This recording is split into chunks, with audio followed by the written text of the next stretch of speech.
सत्संग की आधी घड़ी तप के वर्ष हजार, तो भी बराबर है नहीं कहे कबीर विचार। जो भक्ति नहीं कर रही है, आप जी को धर्मराज के दरबार में, न्यायाधीश के दरबार में खड़ा कर दिया जाएगा, जो काल का न्यायाधीश है, और वहाँ जाकर के आपसे पूछेंगे कि भाई निकाल क्या लाया गठड़ी में, दिखा तेरा परस, कितनी माया इकट्ठी करके लाया तू। जो पूंजी लेकर गया था मनुष्य के श्वासों की, अब दिखा कितना कमा के लाया। फिर ये नीचे को मुंह कर लेगा ऐसे। पुण्यात्माओं, ये जब मनुष्य शरीर छूट जाता है उस समय इस प्राणी के साथ ऐसे बीतती है जैसे स्वप्न में क्या देखते हैं कई बार एक गरीब व्यक्ति, और क्या देखता है कि कार में बैठा जा रहा है। एक बताया था व्यक्ति, कहने लगा मैं आज सपने में ऐसा देखा कि जैसे कार में बैठा हूँ और कार चला रहा हूँ, और ब्रेक लगाया, आगे एकदम कोई ऐसी स्थिति थी, आगे ब्रेक लगाया, जोर से पैर मारा और रजाई फटी हुई थी उसकी, उस रजाई में का पैर आर पार हो गया। फिर वह आँख खुल गई, यानी निंद्रा भंग होगी, देखो होता है, वो पैर छोड़ दिया। फिर जब स्वप्न टूटा तो देखा ना कार और कुछ भी नहीं, और वो सपने में देख रहा खूब जोरते, उसका पेटा है ना भर रहा।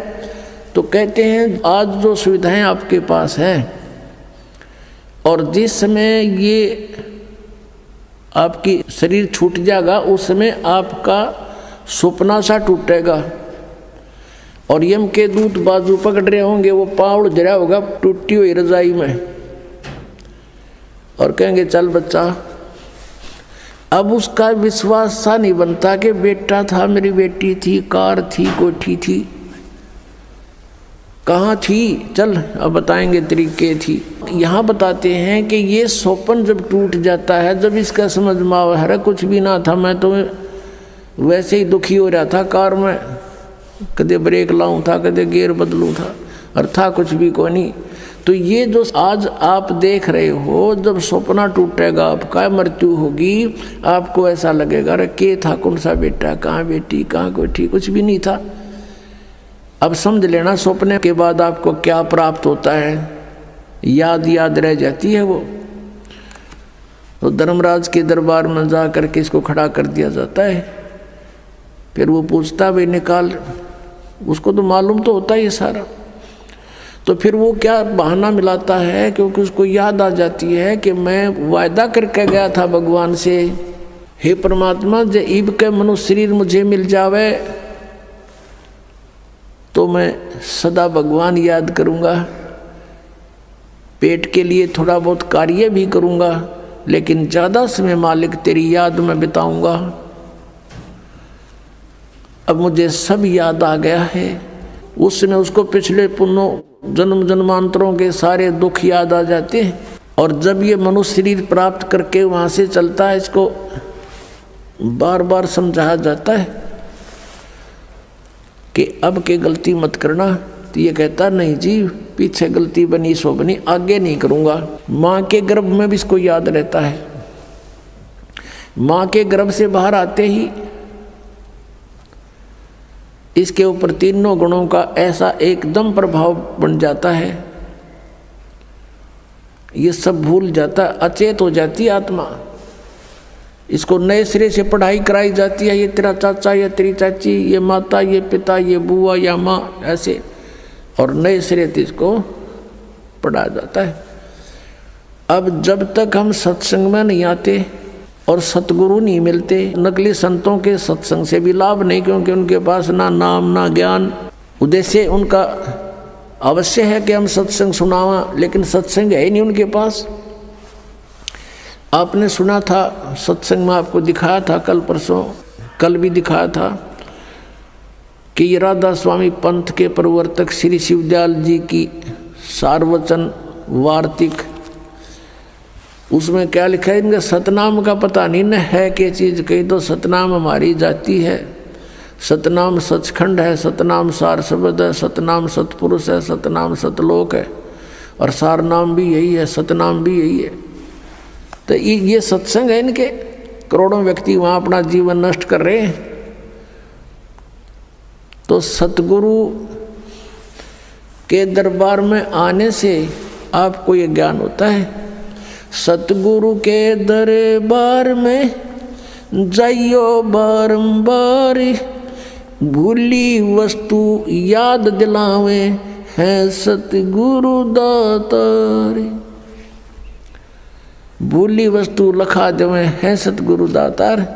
हम जिस वस्तु को भूल चुके थे उसकी फिर याद दिलाई जाती है।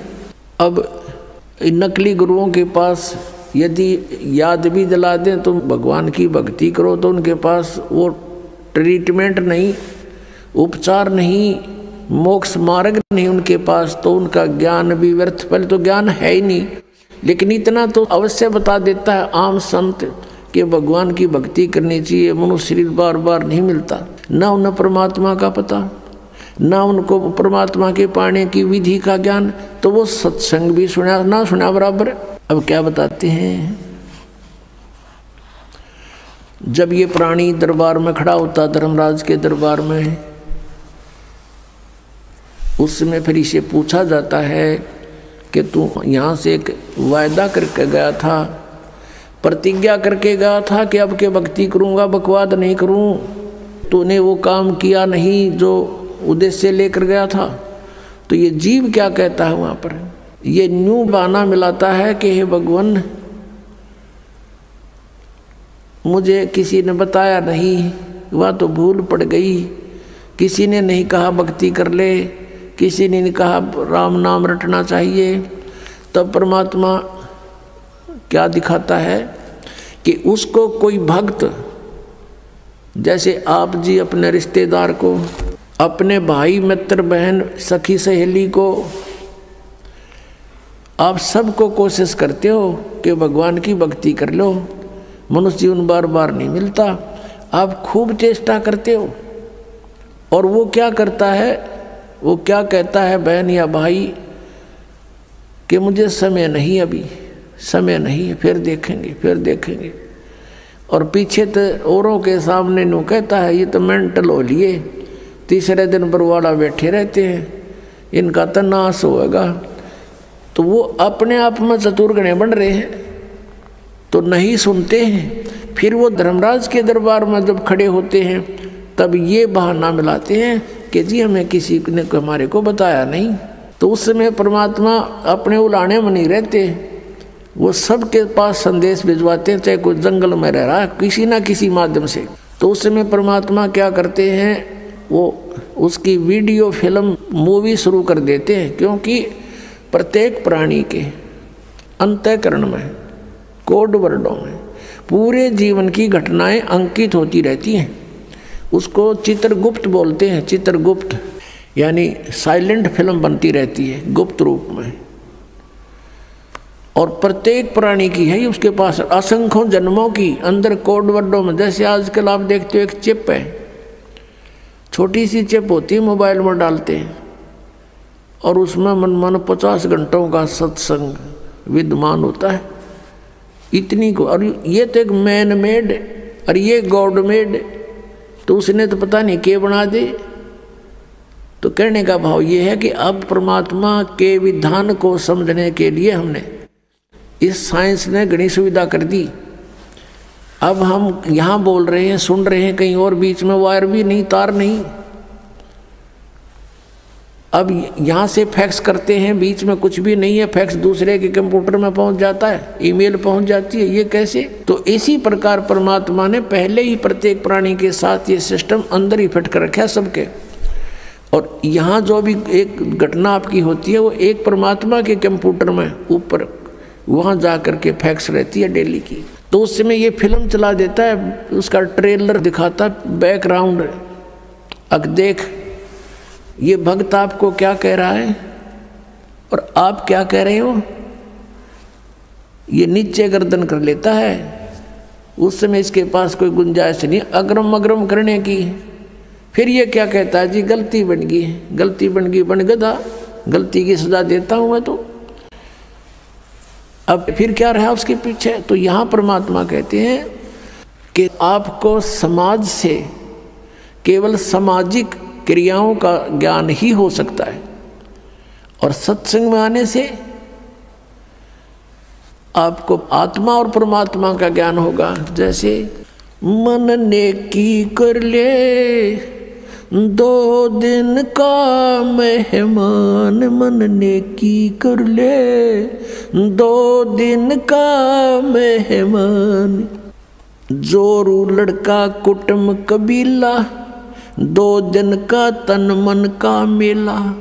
जोरू लड़का कुटुम कबीला 2 दिन का तन मन का मेला। अंत काल उठ चले अकेला ये तजमाया मंडान। मन नेकी कर ले 2 दिन का मेहमान, मन नेकी कर ले 2 दिन का मेहमान। कहाँ से आया कहाँ जावेगा, तन छूटे तब कहाँ समावेगा। कहाँ से आया कहाँ जावेगा, तन छूटे तब कहाँ समावेगा। आखिर तुझको कौन कहेगा, गुरु बिन आत्म ज्ञान। मन नेकी कर ले 2 दिन का मेहमान, मन नेकी कर ले 2 दिन का मेहमान। कौन तुम्हारा सच्चा साईं, झूठी है ये सकल सगाई। अब परमात्मा कहते हैं तू नो पहचान कर ले तेरा सच्चा मालिक कौन है, सच्चा साईं कौन है। और फिर कहते हैं ये जो तेरे नाते हैं, रिश्ते हैं, ये तो अस्थायी है। आपको यहाँ एक लालच में भलो कर रखा हुआ है। कौन तुम्हारा सच्चा साई, झूठी है ये सकल सगाई।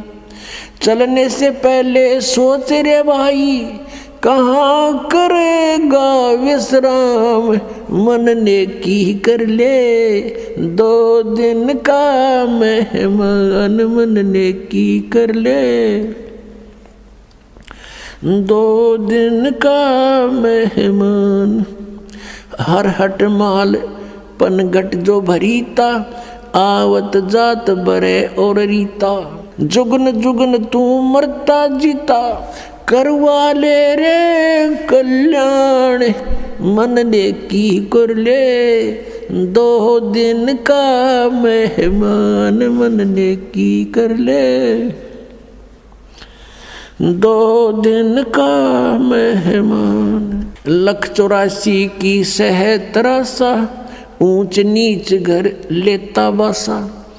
184 की सह तरासा, ऊंच नीच घर लेता बासा। कह कबीर सब मिटाऊं रासा, कर मेरी पहचान। मन नेकी कर ले 2 दिन का मेहमान, मन नेकी कर ले 2 दिन का मेहमान। 184 की सह तरासा, ऊंच नीच घर लेता बासा। 184 की सह तरासा, ऊंच नीच घर लेता बासा। कह कबीर सब मिटाऊं रासा, कर मेरी पहचान। मन नेकी कर ले 2 दिन का मेहमान, मन नेकी कर ले 2 दिन का मेहमान। अपना आत्माओं, हम बहुत ही अनजान हो चुके हैं, भगवान से दूर हो लिए, और हम इस काल के इन नकली चोचलों में घने रंगे जा चुके हैं। हम अपने परमात्मा को पहचान नहीं पा रहे। अब परमात्मा आए, आप देखोगे इतना मोटा कबीर सागर है, कबीर साहब की वाणी। कबीर साखी न्यारी रहेगी, कबीर बीज का लगता है। और कबीर साहब की शब्दावली न्यारी।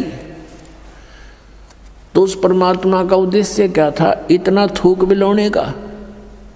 क्योंकि वो हमारा पिता है और वो चाहता है कि अपने बच्चों को मैं ऐसा ज्ञान दे दूं ये मुझे पहचान लें, और परमात्मा को ना पहचान कर हम इस काल के जाल में असंख्य युगों से फंसे हुए हैं।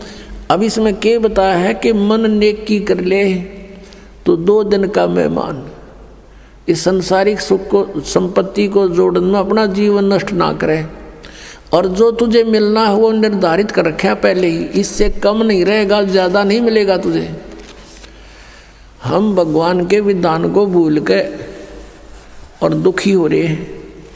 हम किसी का कोई मान ले 2 पैसे कमा रहा है तो ईर्ष्या बनती है कि ये क्यों कमा रहा है, फिर होड़ बनती है मैं भी कमाऊं, और आप कमाने लगे उसमें घाटा पड़ गया तो फिर दूसरा तरीका अपना होगा, कोई चोरी ठगी मिलावट का रिश्वत का, फिर उसका कितना भयंकर दुख उठाएगा। तो कहने का भाव ये है कि इस तरह की जो पीड़ाएं हमें हो रही हैं बिना ज्ञान के हो रही है। अब भगवान आकर के हमें क्या बताता है कि तेरी पत्नी और पुत्र, जोरू लड़का और ये कुटुंब कबीला, ये 2 दिन का तेरे तन मन का मेला, और अंत समय उठ चले अकेला। ये तज माया मंडान जो तूने बैंक बैलेंस बना दिए, माया के ढेर लगा रखे हैं, 1 सेकंड में छोड़ कर चला जाएगा। इसने पता नहीं किस पर दुरुपयोग करेंगे तेरे पुत्र, और दंड तने भोगना पड़ेगा जो इसे पाप से पैसा जोड़ा। और फिर क्या बताते हैं, कहाँ से आया कहाँ जावेगा, तन छूटे तब कहाँ समाओगा। अरे हम घर से चलते हैं, जिस दिन किसी कारण से हम दूर देश जाना होता है दूसरे शहर में, तो जाने से पहले रात को रुकने की व्यवस्था कर लेते हैं कि कहाँ पर रुकेंगे, कुछ ना कुछ सोच के चलते हैं। चाहे ये सोच कर चलें होटल में रहेंगे, या ये सोच कर चलें कि वहाँ धर्मशाला में रहेंगे, या कोई मित्र रिश्तेदार का कोई एड्रेस ले लेते हैं। और संसार छोड़कर चलते हैं हम, कोई एड्रेस लेकर नहीं चलते, ना कोई व्यवस्था पैसे जेब में लेकर चलते कि वहाँ कुछ आगे जरूरत पड़ेगी। तो शरीर छोड़कर जाने के लिए जो करेंसी हमने ले जानी होती है वो पहले से ही उसके चेंज करानी पड़ती है करेंसी को। अब ये चेंज यहाँ पर वाला आश्रम में होती है और कहीं नहीं हो सकती, क्योंकि उनकी साधनाएं शास्त्र विरुद्ध हैं। और यहाँ पर है आप धर्म पुण्य करते हो, ये आपकी करेंसी चेंज होगी, ये यहाँ तो आवेगी, और इसका जब यहाँ संसार छोड़कर जाओगे आपको आगे रखी पाओगी आपके उस बैंक में, भगवान वाले में। तो क्या बताते, कहाँ से आया कहाँ जावेगा, कहाँ से आए थे तुम कोई पता नहीं, और शरीर छोड़ के फिर कहाँ जाएगा पता नहीं। तो ये इसको आत्मज्ञान कहते हैं। और क्या कहते हैं परमात्मा, कहाँ से आया कहाँ जावेगा, तन छूटे तब कहाँ समाओगा। आखिर तुझको कौन कहेगा, गुरु बिन आत्म ज्ञान, मन ने की कर ले 2 दिन का मेहमान। पुण्यात्माओं, हम इतनी गहराई से सोचते नहीं भगवान के इस विचार को, वो क्या कहना चाहते हैं। अब कैसे बोलते थे परमात्मा, कहीं भी जाकर खड़े हो जाते थे कबीर परमेश्वर, और अपनी इस आवाज़ में परमात्मा अपनी अमृतवाणी को बोलना शुरू कर देते। जैसे ये शब्द आपको सुना रहा है ये दास, इसमें कितना गहराई भरी हुई है। कहते हैं कि तू संसारिक व्यवहारिक लोगों से संपर्क में है, और वो तुझे केवल व्यवसाय की ट्रेनिंग ही दे सकते हैं, व्यवहारिक बातें ही बता सकते हैं कि कितने अच्छी आत्माएं हैं। लेकिन तुझको गुरु के बिना ये आत्मज्ञान कोई नहीं बता सकता। आखिर तुझको कौन कहेगा, गुरु बिन आत्म ज्ञान, मन ने की कर ले 2 दिन का मेहमान। अपने आत्माओं, ये शब्द गान के नहीं, ये रोण के हैं। अब ये गाना नहीं है जैसे किसी का पुत्र मर जाता है और वो माई रो रही होती है और वो गा भी रही होती है, लेकिन वो गा नहीं रही उस समय, वो रो रही होती है उस गाने के माध्यम से। तो यहाँ परमात्मा रो रहे हैं हमारे को कि तू कहाँ संसारिक व्यवहारिक बातों में सारा जीवन नष्ट कर रहा है, तुझे गुरु के बिना कौन बताओगा, तू कौन है, कहाँ से आया, उद्देश्य क्या था तेरा, आखिर तुझको कौन कहेगा। गुरु बिन आत्मज्ञान है और उसके निकट नहीं जा रहे तुम। आप देखते हो कितने व्यक्ति सत्संग में आते हैं, बाकी सारे अपने पेट के लिए दिन रात बस दौड़ धूप मचा रहे हैं। और ये सौभाग्य आपका कि आप गुरु का ज्ञान सुनने को मिल गया। ये नकली गुरुआं तभी बात ना बनती परमात्मा के सामने। इस काल ने कितनी कठिनाई पैदा करी, झूठे गुरु भेज दिए, नकली ज्ञान बतावें, नकली नाम बतावें, और ये भोली आत्मा उनको परम धनी मान के, पूर्ण गुरु मान करके आंखें बंद करके बैठे श्रद्धालु। अब उनको कहते हैं कि तुम्हारी साधना गलत है, वो नाराज हो जाते हैं और लड़ने को उतारू हो जाते हैं। अब भोली आत्मा है, उन्होंने तो उनको पूर्ण संत मान रखा है, उनको क्या कहेगा पता नहीं। तो पुण्यात्माओं, यदि आप किसी मार्ग पर जा रहे हो, आगे से आपको कोई कहता कि मार्ग ठीक नहीं आपका, तो बुद्धिमान व्यक्ति को वहाँ रुक जाना चाहिए, उसकी बातों पर कुछ जोर देना चाहिए, उसके साथ झगड़ा नहीं करा कि तू झूठ क्यों बोल रहा है, क्यों गलत बता रहा है मेरे मार्ग को। इसमें लड़न की के बाद से भाई, अगर आपको कॉन्फिडेंस है कि मैं सही जा रहा हूँ तो चला गया, नहीं इसने जैसा कहा उसको आपको बता दिया भी, अगर रास्ता ठीक नहीं तेरा यूँ, तो उसके साथ झगड़ा नहीं करना होता। कोई भी ना करता ऐसे तो, बल्कि विचार करता आदमी कि सचमुच इसने क्यों ऐसा कहा, भाई पता तो करें, कारण पूछे, फिर वो कारण बतावे, उससे ना यकीन हो दूसरे तो पूछे, तीसरे तो पूछे, तो जब फाइनल हो जाए उस मार्ग पर फिर चलना चाहिए। और इसी में यही बुद्धिमता है। तो पुण्यात्मा दास बार बार कह रहा है कि ना तो राधा स्वामी पंथ, दन दन सतगुरु पंथ, जय गुरुदेव पंथ वालों के पास मोक्ष मार्ग नहीं है, ये जीवन नाशक हैं, ये बिल्कुल इनके नाम भी गलत, इनका ज्ञान भी गलत। और इनके प्रवर्तक की आपको दिखा दी तो शिवदयाल जी की के दुर्गति हुई कमरा, शिवदयाल जी की मरने के बाद वो भूत बन गया और वो बलोचिस्तानी सामस्ताना खेमामल जी इंजेक्शन रिएक्शन से मृत्यु होगी। और एक और हुए उनके बाबूजी साहब, उसकी हिस्ट्री पढ़ लो तो वो कितने जन थे भुगत का मेरा। अब क्या बताते हैं परमात्मा, कहते संशय शोक सराय में सूतक दिन राती, और जीवित जग में जूती पड़े फिर जम तोड़े छाती। यहाँ बिरान मैटी हो ले गया संसार में, वो भूत बन के बुक्की में बोला है। और आगे कहते जम तोड़े छाती, यम के दूत बकलता रहेंगे। अब क्या बता रहे हैं परमात्मा कि यो सौदा फिरना ही संतो, यो सौदा फिरना ही, ये लोहे जैसा ताव जात है काया देश राही, और तीन लोक और भवन चतुर्दश सब जग सौदे आही। फिर बताते हैं कि ये दम टूटे पिंडा फूटे लेखा दरगाह माही, उस दरगाह में मार पड़ेगी त्रियम पकड़ेंगे बाही। वहाँ पर ना किसी की पेश चले, चाहे कोई राष्ट्रपति है, मृत्यु होने के बाद यम के दूत उसको गिरफ्त कर लेते हैं तुरंत और वहाँ खड़ा कर देते हैं दरबार के अंदर। एक उदाहरण बताया परमात्मा ने अपनी वाणी में कि एक प्रियव्रत नाम का राजा था, उसने पहले तो तप किया, तप से उसको राज्य प्राप्त हुआ, और जब राज्य का समय पूरा हुआ तो यम के दूत पकड़ कर ले गए, उसको धर्मराज के दरबार में खड़ा कर दिया। यम के दूत जब लेने आए प्रियव्रत को, उसने कहा कि मुझे कुछ सांस और दे दो जीने के लिए। उसका बहुत लंबी आयु थी, बहुत लंबी आयु तक उसने राज्य किया था और फिर भी जीने की आशा थी। कहा यम के दूतों से कि मुझे कुछ और श्वास दे दो। यम के दूत कहने लगे खबरदार, दे तूने सांस लिया तो तेरे श्वास पूरे हो चुके हैं, चलो। धर्मराज के दरबार में लेकर गए, वहाँ उसका अकाउंट बताया गया कि इतने वर्ष तूने तप किया था, उसके प्रतिफल में इतने वर्ष तूने राज्य कर लिया। अब बता कुछ करके लाया आगे के लिए। अब वहाँ तो सब पता होता है, उसकी जेब में पता लग जाता है कितना सामान है। कहने लगा जी नहीं, तकसीर होगी। कहने लगे इसका काला मुंह करो। अब प्रियव्रत कहता है मेरा काला मुंह क्यों किया जाता है, राजा था पूरी पृथ्वी का। तो धर्मराज ने कहा कि भक्ति के लिए भेजा था, भक्ति करे नहीं डले डोए। और फिर वो प्रियव्रत कहता गलती बन गई।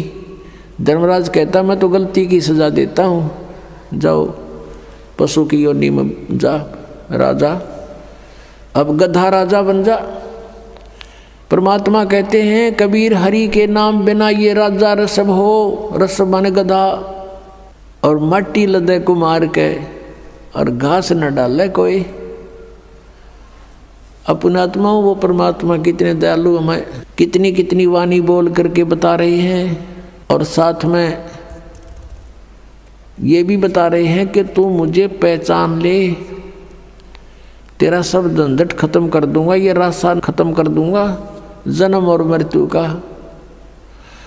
तो पुणात्माओं कहते हैं उस दरगाह में मार पड़ेगी, यम पकड़ेंगे बाही, जा दिन की मुझे डर नहीं लागे, लज्जा रहे कि नहीं। फिर क्या बताते हैं कि नर नारायण देह पातू फिर 84 जाही। परमात्मा जैसा शरीर मनुष्य का आपको मिला है, परमात्मा का ऐसा ही मनुष्य सदृश शरीर है, इसलिए परमेश्वर को भी पुरुष कहते हैं, और उस पुरुष ने मनुष्य को अपना शरीर दिया है तो मनुष्य को भी पुरुष बोलते हैं। तो क्या बताते हैं कि परमात्मा का जो मटेरियल है शरीर का वो हमारे जैसा नहीं है। असनाविरम शुक्रम अकायम, असनाविरम, उसका शरीर माता पिता के योग से बने शुक्र का नहीं है, उसकी शरीर में नाड़ी आदि का व्यवस्था नहीं है, वो स्वयंभू है, परिभू है, वो कबीर मनीषी है, सप्रियागात है, सबसे प्रथम देहधारी वही परमात्मा है। अब क्या बताते हैं कि नर नारायण देह पाकर तू फिर 84 जाही, कुल परिवार तेरा सकल कबीला मसलत एक ठराई, बांध पिंजड़ी आगे धर लिया मरघट को ले जाही। मृत्यु होते ही कुल के लोग इकट्ठे हो जाएंगे और उसी समय कहेंगे उठाओ इसको, उठाओ जल्दी करो, और उसी समय उठा के कहते बांध पिंजड़ी आगे धर लिया मरघट को ले जाई, और अग्नि लगा दिया जद लंबा फूक दिया उस ठाई। अब शरीर तो फूक दिया, अब आगे फिर इन नकली गुरुओं ने एक और नया प्रोसेस शुरू करा दिया। कहते हैं पुराण उठा फिर पंडित आए, गुरुजी आगे और पीछे गरुड़ पढ़ाई। तेरा गजब भैया। परमात्मा कहते हैं जो मरने वाला मर गया और अब उसके उपलक्ष्य में गरुड़ का पाठ करा रहे हो तुम। अब गरुड़ पुराण में बहुत ही ऐसी बातें हैं जो जीव ने पहले पढ़ लेनी चाहिए। उसमें लिखा है कि एक ने ऐसा जुल्म किया था, उसका बेटा मर गया, उसने ऐसा अपराध किया था, उसकी आंखें फूट गई। एक ने ऐसा अपराध करते थे, उसके हाथ कटते हैं। यम के दूत आते हैं, जो भक्ति नहीं करते, सच्ची भक्ति नहीं करते, उनको पकड़ कर ले जाते हैं, जो दान धर्म नहीं करते। और आगे क्या देखते हैं कि ऐसी गर्म जमीन के ऊपर से ले जाते हैं नंगे पैरों उसको। आगे जो शुभ कर्मी प्राणी हैं वो भंडारा छक रहे होते हैं, खीर खांड हलवे उनके लड्डू जलेबी खा रहे होते हैं, और वो कर्महीन प्राणी, भक्तिहीन प्राणी, दानहीन प्राणी वहाँ से जाता है और देखता है। उनको कहता है यम के दूतों से, भगवान के दूतों से कि भाई मुझे भोजन करा दो, मुझे भूख लगी है। वो कहते हैं नहीं, तेरे शुभ कर्म नहीं हैं, चल तुझे भगवान के दरबार में पेश करके तुझे फिर कुटाई करेंगे तेरी। तो कहते हैं परमात्मा का कहने का उद्देश्य ये है कि वेद पुराण उठा फिर पंडित आगे पाछे गरुड़ पढ़ाई, कि उसको गरुड़ पुराण का पाठ पहले कराना चाहिए था, पहले सुनाना चाहिए था। वो बुराइयां बचता, डरता और शुभ कर्म कर जाता और उसकी दुर्गति ना होती। वो तो गधा बन गया और पाछे उसका गरुड़ पुराण का पाठ करा रहे। अब क्या फायदा मरने के बाद मुंह में घी डालने का। अब क्या बताते हैं कि पुराण उठा फिर पंडित आए, पीछे गरुड़ पढ़ाई। और फिर बताते हैं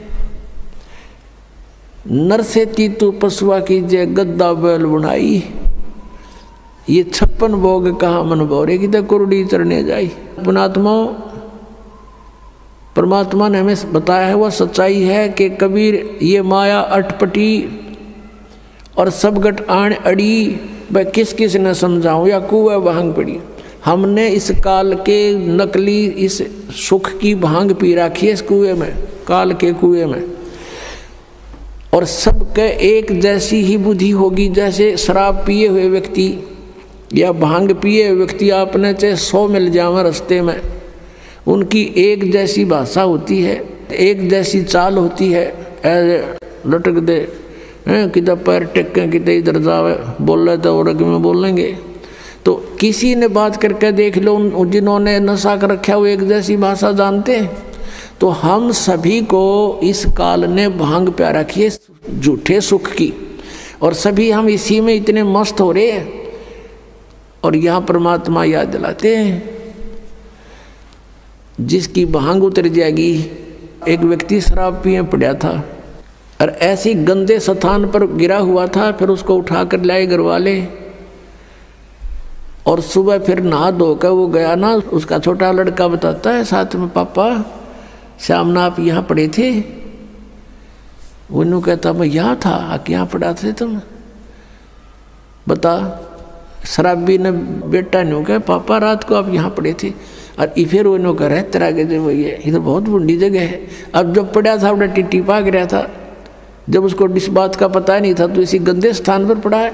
तो हम आज जिस स्थान में रह रहे हैं ये ऐसी स्थिति में रख रखे हमारे को, और जब यह भांग उतरेगी आपकी, आपका ताला बेली लग जाएगी, अंतःकरण में उचाटी पैदा हो जाएगी। अब क्या है, इस काल ने तो हमारे को बुरी तरह फंसा रखा। पुण्यात्मा सच कर मान लेना, पहले तो दुख में पीड़ रखा, अब परमात्मा के दरबार में आओगे आपको सुख होगा, और सुख में फिर आपने सोचोगे ठीक काम चल रहा है, अरे थोड़े दिन में फिर भूल पड़ने लग जाएगी। तो इसके लिए परमात्मा कहते हैं सुख के माथे पत्थर पड़ो, नाम हृदय से जावे, बलिहारी उस दुख के जो पल पल नाम रटावे। अब कबीर साहब कहते हैं आपने ये धारणा बनानी चाहिए कि आग लगाई से सुख का जिससे भगवान की भूल पड़े।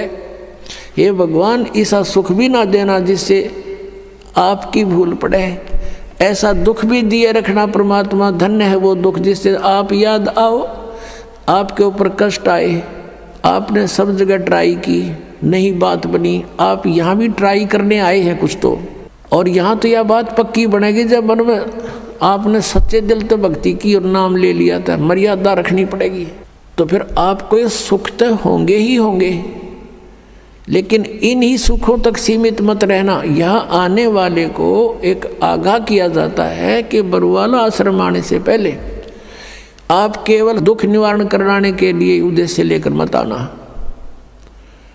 यहाँ उद्देश्य लेकर आओ कि हमने जन्म मृत्यु के कैर से बचना है। उसके साथ ये तो आपको फ्री ऑफ कॉस्ट रूंगे में दिए जाते हैं। रूंगे में ये जो संसारिक सुख हैं, आपके कष्ट निवारण है, तो रूंगे में दिए जाते हैं। ये हमारा बिजनेस नहीं है, यहाँ हमारा उद्देश्य नहीं है। अब जैसे पहले समय में गाँव में कोई ये सब्जी बेचने आया करते और कोई फल फ्रूट भी बेचने आते थे, तो वो कैसे सौदा करा करती थी हमारी दादी। उस समय ऐसे सौदे हुआ करते थे जैसे गेहूं का बेला भर लेगी और उसकी तराजू में डाल दिया, और वो उसको कणक के कोई 2 बार कोई 1.5 बार ऐसा उसके बदले में 2 बार जैसे सब्जी तोल दी गेहूं के बदले में। वो तो ले लिया जो लेना था माई ने, वो जो सौदा करना था वो तो कर लिया। उस गेहूं के 1 बेले यानी 1 किलो के बदले में 2 किलो 2 बार तोल ली हुए सब्जी, जो उसका रेट था वो ले लिया।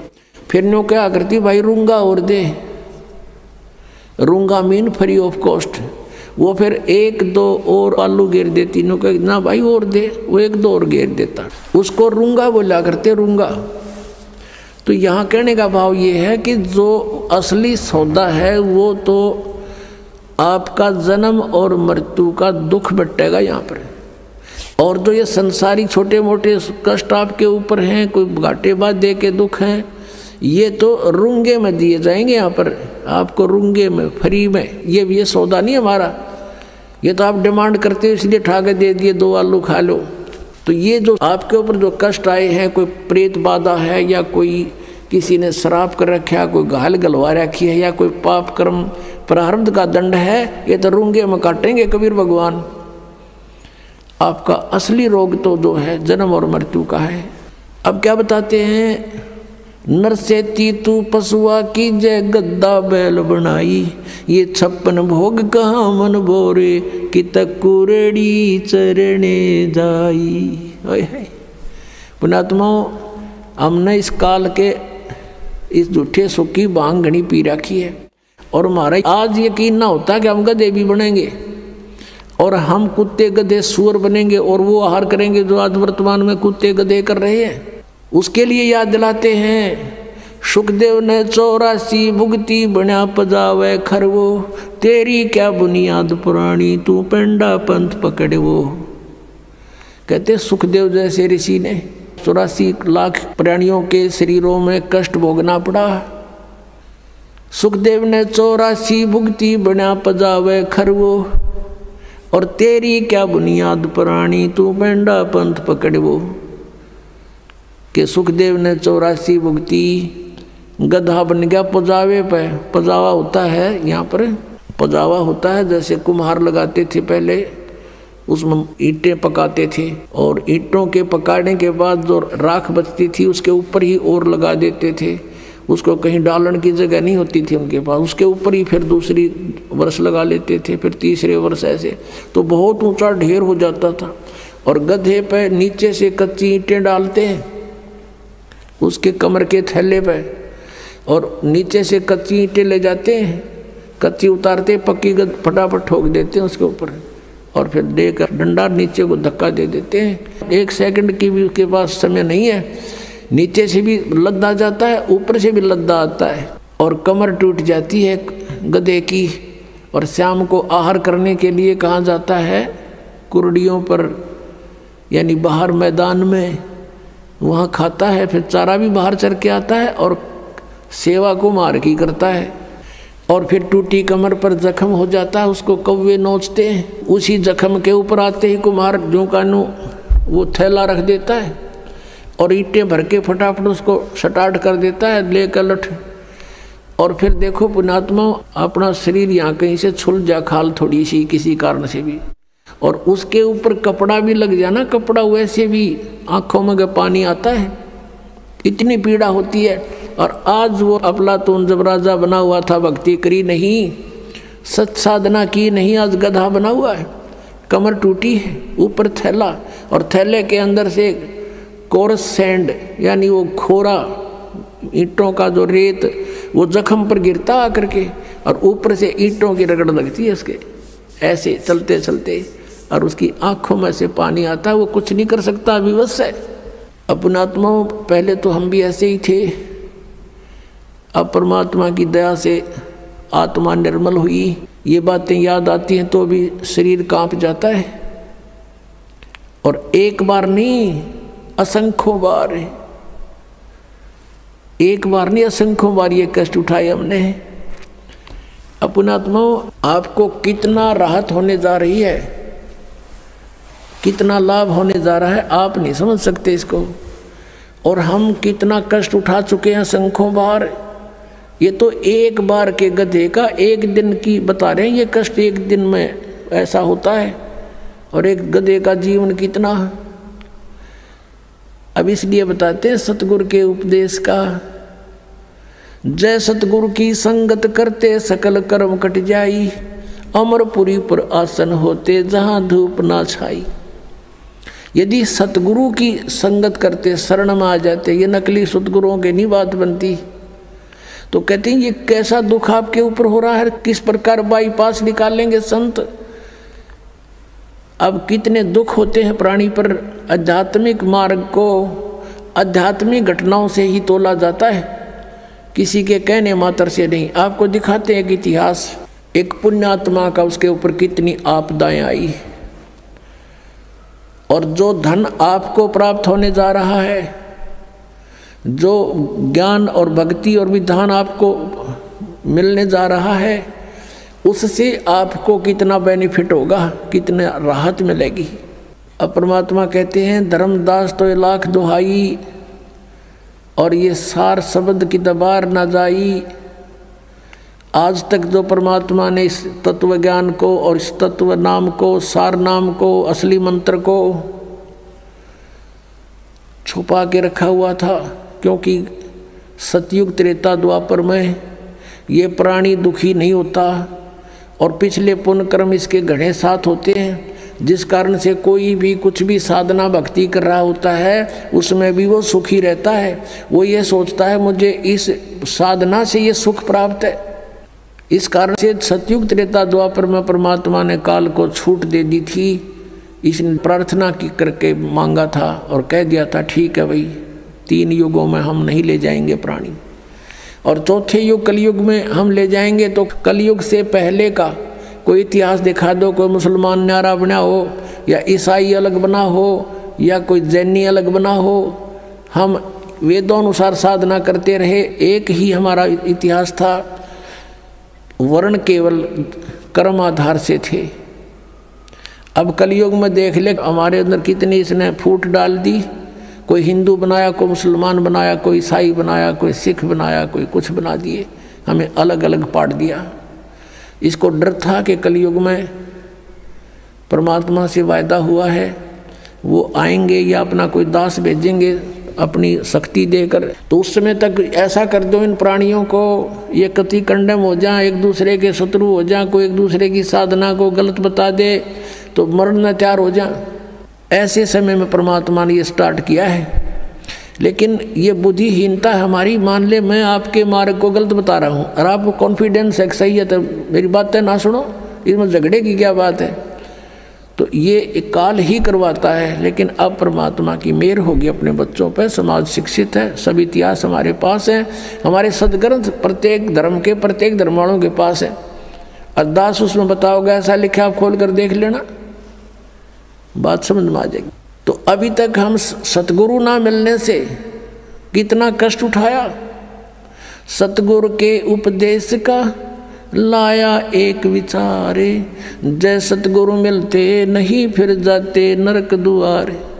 नरक द्वार में दूत सब करते खेचा ताने, उनसे कभू ना छूटता फिर फिरता चारों खानी। ओहे चार खानी में भरमता कबू न लगता पारे, सो फेरा सब मिट गया मेरे सतगुरु के उपकार। 7 समंदर की मसी करूं और लेखनी करूं बन राय, धरती का कागज करूं गुरु गुण लिखे हो न जाए। अब आपको दिखाते हैं कि इतिहास के सतगुरु ना मिलने से साधना भी कर रहे हैं, उनकी भी दुर्गति होती है। आओ जैन धर्म को जाने, एक पुस्तक है देखिएगा, इसके लेखक हैं प्रवीण चंद्र जैन, M.A. शास्त्री। ये देखिएगा, ये इनके मंत्र हैं ओम अरम नमः। अरम हम देते वो नाम है, ये हरियम राम, इधर राम हो गया। आओ जैन धर्म को जाने, लेखक प्रवीण चंद्र जैन, M.A. शास्त्री, जम्बूद्वीप हस्तिनापुर, और प्रकाशक हैं श्रीमती सुनीता जैन, जम्बूद्वीप हस्तिनापुर मेरठ। इसके 294 पृष्ठ पर आपको पढ़ाते हैं। आओ जैन धर्म को जाने, ये तो है पुस्तक का नाम, विशेष प्रकरण, और 293 पृष्ठ पे प्रश्न है श्री महावीर भगवान के अन्य कौन कौन से नाम हैं। उत्तर है 5 अन्य नाम हैं, वीर, अतिवीर, सम्मति, महावीर और वर्धमान, एवं वर्धमान। आइए अब हम उन श्रद्धालुओं के अनुभव जानते हैं जो जगत गुरु तत्वदर्शी संत रामपाल जी महाराज जी से दीक्षा प्राप्त कर चुके हैं तथा उनके द्वारा बताए गए भक्ति मार्ग पर चल रहे हैं। नमस्कार सर। सर साहिब जी। सर क्या नाम है आपका? कन्हैया दास। कन्हैया जी, आप कहाँ के रहने वाले हैं? जी मैं लिबासपुर दिल्ली से हूँ। सर संत रामपाल जी महाराज से नाम दीक्षा आपने कब ली? 1/3/2014 में। सर, संत रामपाल जी महाराज से नाम दीक्षा लेने से पहले आप क्या भक्ति साधनाएं करते थे? जी, सदगुरु रामपाल जी महाराज जी के शरण में आने से पहले मैं जो घर में माता पिता पूजा साधना करते थे, बजरंगबली, देवी देवता भगवान विष्णु और शंकर जी, ब्रह्मा जी, इन सब की पूजा साधना करते थे और पितर पूजा भी करते थे जी। मैं बचपन से ही ये साधना करता था। 13-14 साल की उम्र जब से मैंने होश संभाला था, बचपन से ही मैं साधना करता था और माता को इष्ट मानते थे जी हम। तो ये साधना करते करते मेरे पापा का बिजनेस भी ठप होता रहता था, हमारे ऊपर कर्जा रहता था खूब सारा, माता पिता के ऊपर भी। वो बचपन से मैं सारी बातें उनकी सुनता था, लेकिन मैं भी जैसे वो भक्ति करते थे सास में माता की, या कहीं कुल देवी के पास जाते थे, हमारे मथुरा में नरी सैमरी के नाम से हैं, उनके पास जाते थे, तो उनके साथ में मैं जाता था और भक्ति साधना करता था। लेकिन मैं ये बचपन से देखता था, ना तो उनको कोई लाभ होता था और ना ही मेरे को कोई लाभ होता था। घर में जो है कलेश ही रहता था, माता पिता का ही कलेश रहता था, आपस में लड़ते थे। जैसे कि मैं 13-14 साल की उम्र से जी नशे में जो है आ गया जी, बीड़ी सिगरेट शराब भी पीने लग गया और बियर भी पीने लग गया, और दोस्तों के साथ जाके जुआ भी खेलता था। फिर मेरी शादी के बाद मेरे घर में जो है कलेश होने लग गया जी। मेरी घरवाली मेरे को छोड़ के चली जाती थी, क्योंकि मैं नशे ही ज़्यादा करता था और काम धाम भी ठीक से नहीं करता था, तो घर में भी कलेश होने लग गया। माता पिता के साथ भी मैं लड़ाई झगड़ा करता था, उनसे भी कुछ उल्टा सीधा बोल देता था नशे में। तो उन्होंने मेरे माता पिता ने मेरे को अलग कर दिया जी, मैं अलग रहने लग गया। सर, आप माता जी को मुख्य इष्ट मानते थे। माता जी की साधना करते हुए आप नशे की हालत में चले गए, आपके घर में पारिवारिक कलह हो गई। इन सब परेशानियों के बीच आपको संत रामपाल जी महाराज के बारे में जानकारी कहाँ से मिली? सर जी, मुझे सदगुरुदेव संत रामपाल जी महाराज जी के बारे में जानकारी टीवी के जरिए से मिली जी। मैं थोड़ा विस्तार से बताना चाहूँगा कि मैं काफ़ी परेशान हो गया था नशा करते हुए और ये जुआ खेलते हुए, और काम भी मेरा सही नहीं चलता, आर्थिक स्थिति घर की मेरी ख़राब हो गई थी। तो मैं उस वजह से देवकी नंदन के पास भी गया, वहाँ पर भी जाकर उनकी भागवत कथा सुनी, और आसाराम जी के पास भी गया, वहाँ भी जाके देखा। फिर मैंने जैन धर्म के जो गुरु होते हैं उनके पास भी गया, लेकिन वहाँ से मुझे कोई भी लाभ प्राप्त नहीं हुआ। लेकिन मैं देवकी नंदन जी के पास जो है नाम दीक्षा लेने के लिए तैयार हो गया। वहाँ पर गया जी मैं, तो मेरे पास कुछ पैसे नहीं होते थे। मैं पैदल कम से कम 10 किलोमीटर चल के जाता था और पैदल 10 किलोमीटर चल के आता था उनके भागवत कथा सुनने के लिए। लास्ट में जब उन्होंने बोला कि नाम दीक्षा सबको मिल सकती है, तो मैं नाम दीक्षा के लिए फ़ार्म भरने गया, तो वहाँ पर मेरे से जो है 800 रुपये मांगे। तो मेरे पास 800 रुपये नहीं थे जी, तो मेरे को नाम दीक्षा उनसे नहीं मिल पाई, देवकी नंदन जी से। तो अब जो है मैं उस चीज़ को सोचता हूँ, तो मेरे को ये लगता है कि बहुत ही अच्छा हुआ। फिर मैंने जो है धीरे धीरे मैं टीवी पर, ऐसा है जी, मैं नीच जो है संत रामपाल जी महाराज जी का शराब पी के सत्संग देखता था जी। जैसे आते थे 7 बजे टीवी में स्टार्ट कर देता था, साधना टीवी और ईश्वर टीवी ये सब, और आस्था टीवी ये मैं स्टार्ट कर देता था 7 बजे शाम को। उसमें जो है मैंने एक बार देखा तो उसमें मैंने देखा कि ये क्या बता रहे हैं, जो है देवी देवताओं की तो बुराई कर रहे हैं। मैंने उसी टाइम पे वो सत्संग हटा दिया जी। फिर एक दिन दोबारा फिर मैंने लगा दिया जी शराब पीते पीते, लेकिन उसमें मैं माता को अपना इष्ट मानता था। तो मैंने माता के बारे में सृष्टि रचना सुना रहे थे उस दिन सदगुरुदेव जी, तो उस सृष्टि रचना से जो है मैंने उनको, और उन्होंने मेरे को प्रमाण भी दिखाया जी। उसमें उस प्रमाण को देखते ही जो मैं जो है शराब वराब तो मैंने छोड़ दी, मैं सीधा सत्संग देखने लग गया जी, ध्यान से और गौर से। मैंने देखा जी सदगुरुदेव जी ने पूरे जो है प्रमाण दिखाए कि किस तरीके से सृष्टि रचना हुई, किस तरीके से क्या हुआ। मैंने 3-4 दिन तक सत्संग जो है देखा जी, और उसके बाद जो है चौथे पाँचवें दिन जी मैं बरवाला हिसार चला गया जी, और वहाँ पर जाकर मैंने 1-3-2014 को सदगुरुदेव संत श्री रामपाल जी महाराज जी से नाम दीक्षा प्राप्त की। सर, आपने बताया कि जो भक्ति साधनाएं आप करते थे उनसे आपको कोई लाभ नहीं मिला, बल्कि परेशानियां हुई। आपके घर में पारिवारिक कलह रहने लगी, तो इन सब परेशानियों के बीच आपने टीवी पर संत रामपाल जी महाराज का सत्संग सुना, और संत रामपाल जी महाराज का सत्संग सुनने के बाद आपने उनसे नाम दीक्षा ली। तो क्या संत रामपाल जी महाराज से नाम दीक्षा लेने के बाद आपकी परेशानियां खत्म हुई?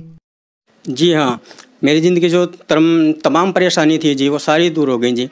मैं बीड़ी सिगरेट गुटखा और शराब और गांजा ये सारे नशे करता था।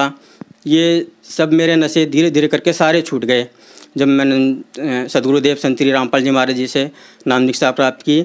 मुझे बवासीर की बीमारी थी जी, और इसके बाद जो है मैं बवासीर के इलाज के लिए जो है कई जगह जेगी डॉक्टर के पास, हमारे जो है इलाके में ही एक बंगाली डॉक्टर है, उनसे मैंने इलाज कराया काफ़ी दिनों तक। उनसे मेरे को कोई लाभ नहीं मिला जी।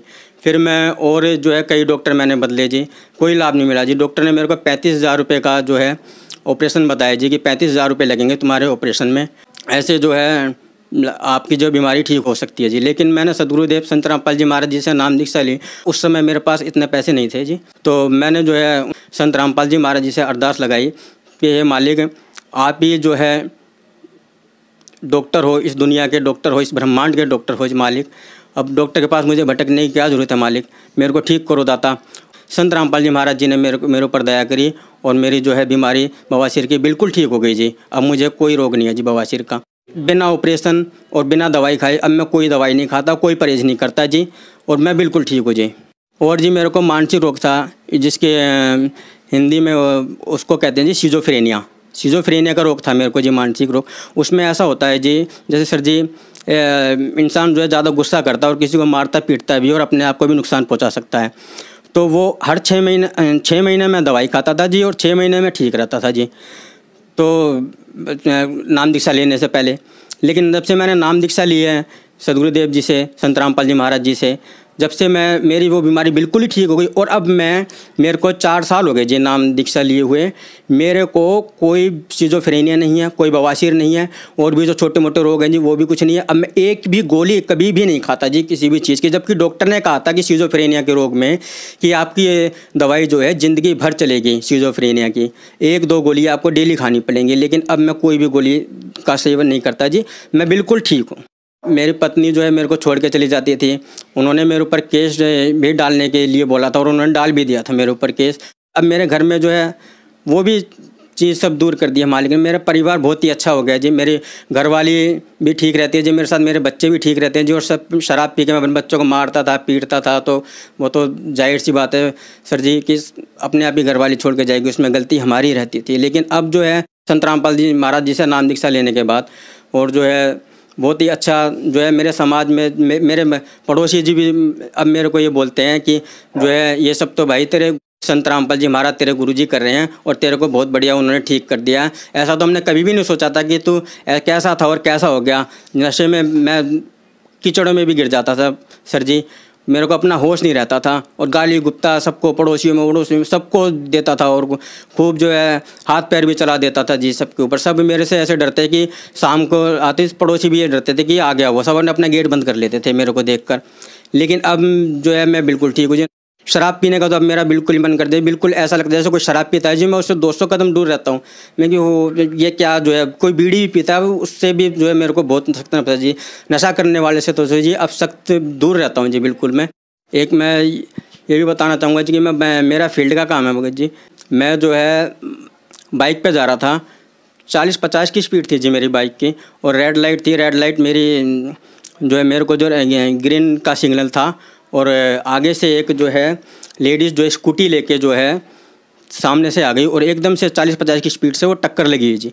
उस टक्कर को लगते ही जी मैं तो आगे जो है चला गया और जो है गिर गया। मैं तो ये समझा कि मेरे को तो हो गया लगता है काम। लेकिन जब मैं उठा और देखा तो मेरे को एक खरोच भी नहीं आई थी। मेरे को ये महसूस है कि ये क्या चमत्कार हुआ मेरे साथ, इतनी तेज़ टक्कर लगी और जो मेरे को खरोच तक नहीं आई। मैंने जाके जो है कोई बात नहीं, मैं थोड़ा सा घबराया, लेकिन 2-3 बार मेरे को होश आया। मैंने देखा कोई खरोच भी नहीं आई। मैंने बाइक जाके उठाई जी, अपनी बाइक उठा के जाके देखा तो बाइक की स्टीयरिंग जो है ना जी, जैसे ऐसे बैठते हैं तो वो स्टीयरिंग जो है बिल्कुल यहाँ आ गई थी पेट के पास। इतनी तेज़ जो है टक्कर लगी थी और खूब तेज़ आवाज़ आई थी सर जी। और वो लेडीज़ भी थी, ना तो उसको कोई चोट आई और ना ही मेरे को कोई चोट आई, सिर्फ बाइक को जो नुकसान हुआ वो हुआ। लेकिन वहाँ से भी बचाव किया सदगुरुदेव संत रामपाल जी महाराज जी ने। मेरी पत्नी को भी जी मानसिक रोग था सर जी, वो भी ठीक है। अब उनकी भी जो है गुरुजी से अरदास लगाई थी, गुरुजी मेरे पत्नी को भी मानसिक रोग है गुरुजी, तो वो भी ठीक है। मेरे घर में अब जी ना ही कोई ज़्यादा बीमार होता है और ना ही कुछ जो है कोई परेशानी है, और बहुत ही लाभ हुए। और मेरी आर्थिक स्थिति भी अब ठीक है जी। पहले मेरे घर में जो है सर जी दूध के लिए भी पैसे नहीं होते थे, जो कि मैं सुबह दूध मंगवा के और जो चाय जो है मंगवा लूँ, मैं अपने घरवाली से बोलता था जाके जो है उससे जो है उधार लेके जा उससे उधार लेके आ। मैं खुद जो शर्म के वजह से नहीं जाता था जी, तो वो खुद बेचारी जो है उधार लेके आती थी। अब मेरे जो है इतना लाभ दे दिया मेरे गुरुजी ने मेरे को। मेरे घर में महीने में 30-35 हज़ार रुपये जो है मेरे को आते हैं जी, सैलरी प्लस कमीशन। और जो है मेरा अपना छोटा सा भी बिजनेस है जी, वो भी कर रहा हूँ संत रामपाल जी महाराज जी की दया से। और जो है अब मेरे घर में ना ही आर्थिक स्थिति मेरी ख़राब है और ना ही कोई मैं रोगी हूँ और ना ही वाइफ को कोई परेशानी है किसी भी चीज़ में, और मेरे बच्चे भी ठीक है और हम प्यार से हमारा जो है जीवन चल रहा है जी, और हम भक्ति कर रहे हैं।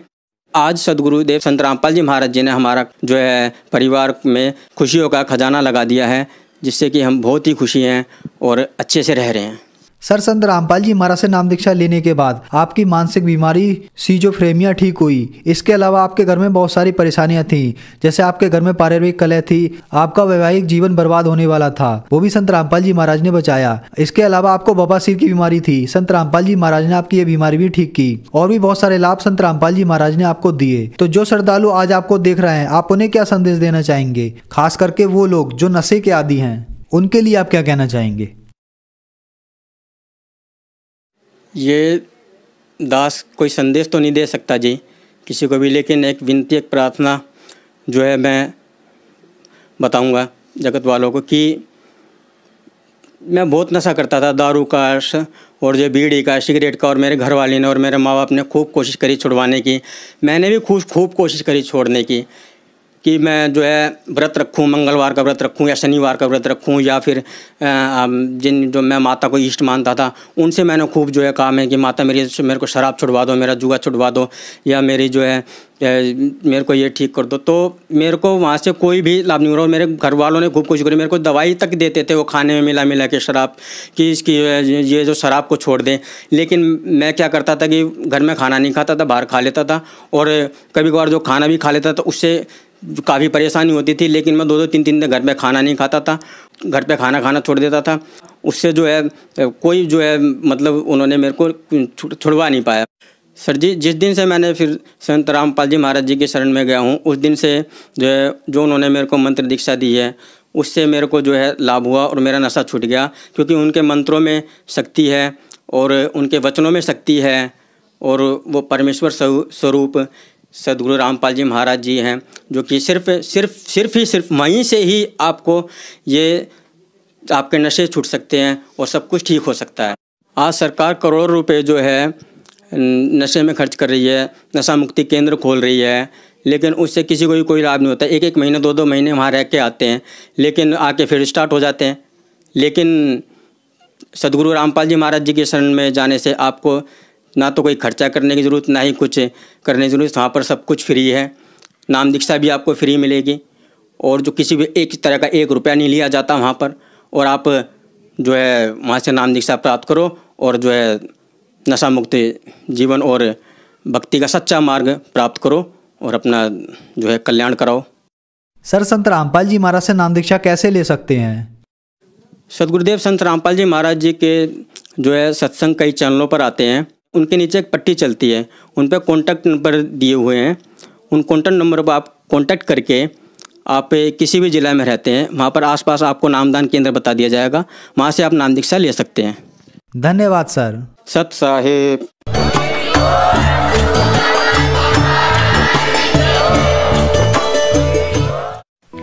आप सुन रहे थे जगत गुरु तत्वदर्शी संत रामपाल जी महाराज के मंगल प्रवचन। अधिक जानकारी के लिए संपर्क करें